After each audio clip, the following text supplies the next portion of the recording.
Good morning and welcome to Peace Out, where we are all learning together to peace out. Say it with me now, right? And every day is a brand new practice session to see if we have, and a test, a pop quiz every day to see have we got that down to where something happens and we run to Him first. That's the key, isn't it? Something happens rather than trying to figure it out ourselves. Now, I'm an analytical person and I'm going to overthink everything, but I'm learning. Just take it to Him, and if nothing else, I could ask Him for wisdom. Isn't that what we've talked about that several times, that He gives us wisdom when we ask, right? So there are ways to act quicker, right? And run to Him faster and get to that point of letting that peace reign in our hearts, because the peace doesn't go away just because something happened, right?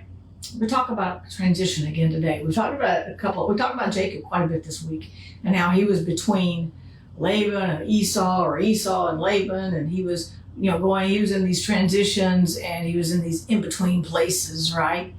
And that's the hardest part of trusting God sometimes. When you know what He's told you, like Joseph had the dream, but he lived most of his life, almost everything we read about him is between it was a transition period between the promise and the palace, right? So we talked about Jacob then. He had the promise that God even re-solidified and recommitted to the covenant He made with his grandfather Abraham, and said, I'm making that same covenant with you. We're going to walk in this. I got you. But he had stuff he had to go through, and sometimes that's the hard part. That's where we go, well, I thought God said. Well, He did. It's just He didn't tell us all the in-between stuff, right? And so today we're going to look at David, because I found a psalm this morning that I was like, this is really cool. So I read that. This is going to be my psalm for the day, Psalm 59. And so I was like, he spent so much time in transition. God anointed him as king, and nobody ever said anything. He was already anointed king when he took out Goliath, and his brother was trying to put him down, right? Go take care of those few little sheep you've got. Why are you even up here? Little shepherd boy, go home, right? And that brother had witnessed him being anointed as king and did not accept it, right? And so he had no place to find peace, right? David was cool with it. So here David is, he's an adult.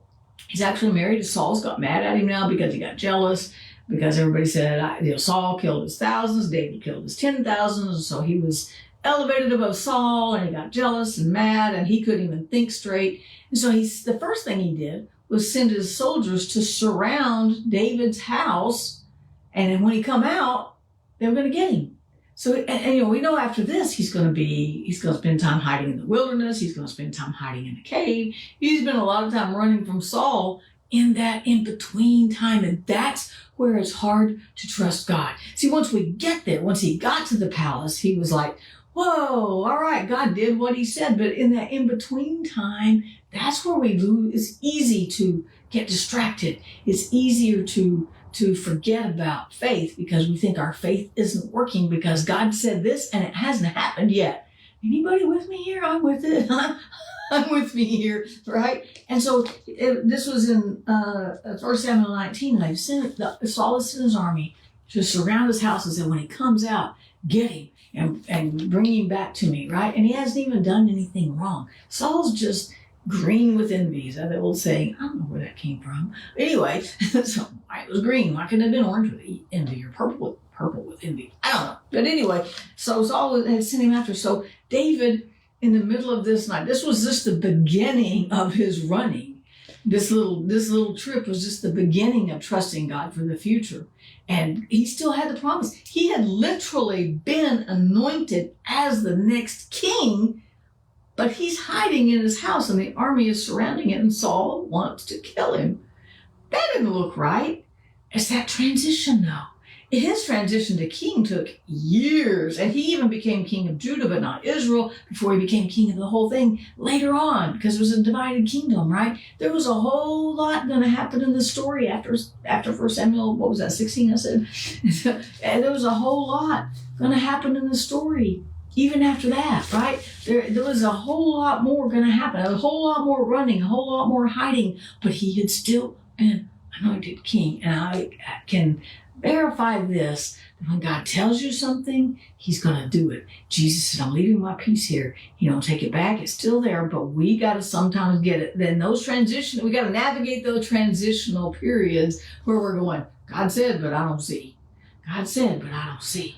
We just have, and that isn't that just the epitome of trust? And isn't that what peace, being able to let his peace reign, is built on that trust? Just trusting God when you don't see, trusting God when you can't feel, trusting God when it ain't working out like he said. This don't look like I got the kingship, right? I got anointed, but it don't look like it. Well, David said this.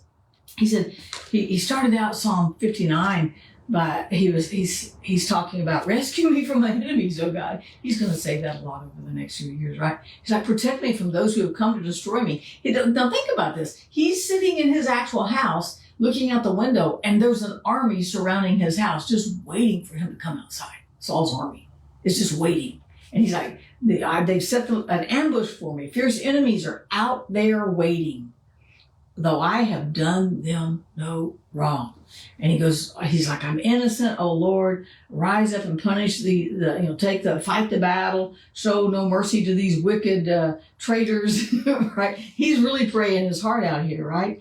But then he goes down here and he goes, but you, oh Lord, you're going to laugh at them because you are my strength. I wait for you to rescue me. That's that transition part. I see the army. They've come to kill me. I'm supposed to be king, but this ain't looking right. But I will wait for you to rescue me. Don't we find ourselves in those places where we're like, God, I'm waiting for you to rescue my soul today because I got too much on my mind. I got too much on my heart. I don't know how to even carry it. I don't know how to navigate this. I don't know how to work through this. God, I'm waiting on you to rescue me, to rescue my soul from all these things that are coming against me in life, right? And then he says this, you are my strength. Again, he says, I wait for you to rescue me. For you, O Lord, are my place of safety. There's his declaration. There's his reminding himself. We see David do this a lot. His declaration, you are my strength. I will wait for you. I'm not going to do it myself, right? He said, you are my place of safety. In his unfailing love, my God will come and help me. He will look down in triumph on all my enemies. And he is. But you know what? David penned that years before he ever saw it happen. Now he got out of this situation. He's still got the wilderness to go. He's still got the cave to go. He's still got a lot of stuff to go through, right? But here's what I want to get down to. Verse, I don't know, 16, I think. But as for me, he's like, they're coming after me for nothing. But as for me, I'm only in charge of me. I'm the captain of my soul. And as for me, I will sing about your power. This dude is sitting in a house surrounded by an army, and he's singing about the power of God. He's like, God, I'm going to remind myself that you're a powerful God. Can we do that? That's my task for the day. When stuff comes in my mind today, and you know it's going to, right? I'm going to remind myself of all the things God has already brought me through. I'm going to remind myself that God is still strong. He's still on the throne. Nothing in my life has been powerful enough, as traumatic as it could be, as big as it could be, as big as I felt it. Nothing has been big enough, bad enough to knock him off the throne, to make him throw in the towel. I haven't even been crazy enough for him to throw in the towel. And that's saying something, right? Because I can act out. I promise I can act out, right? He said, but as for me, I will sing about your power. I will shout with joy each morning because of your unfailing love. He's like, I'm in a pickle, but God's mercy is here too. I'm in a pickle, but God's peace is here too. I'm in a pickle, but God's power is here too. My situation doesn't make God weak. My situation might make me weak. That should only make me run back to him so that I can experience his power and his work in my life, right? Then he goes on to say, for you have been my refuge. There we go. He's always reminding himself of what God has done to get through what he's waiting for God to do something else. You have been my refuge. You have been a place of safety in the day of distress. Can we say that? Yes and amen. Oh, my strength. To you I sing praises, for you, O Lord, are my refuge. The God who shows me unfailing love, or the God who shows me mercy. We could say the God who gives us peace. Can we look back now and we could say he brought us through a pandemic?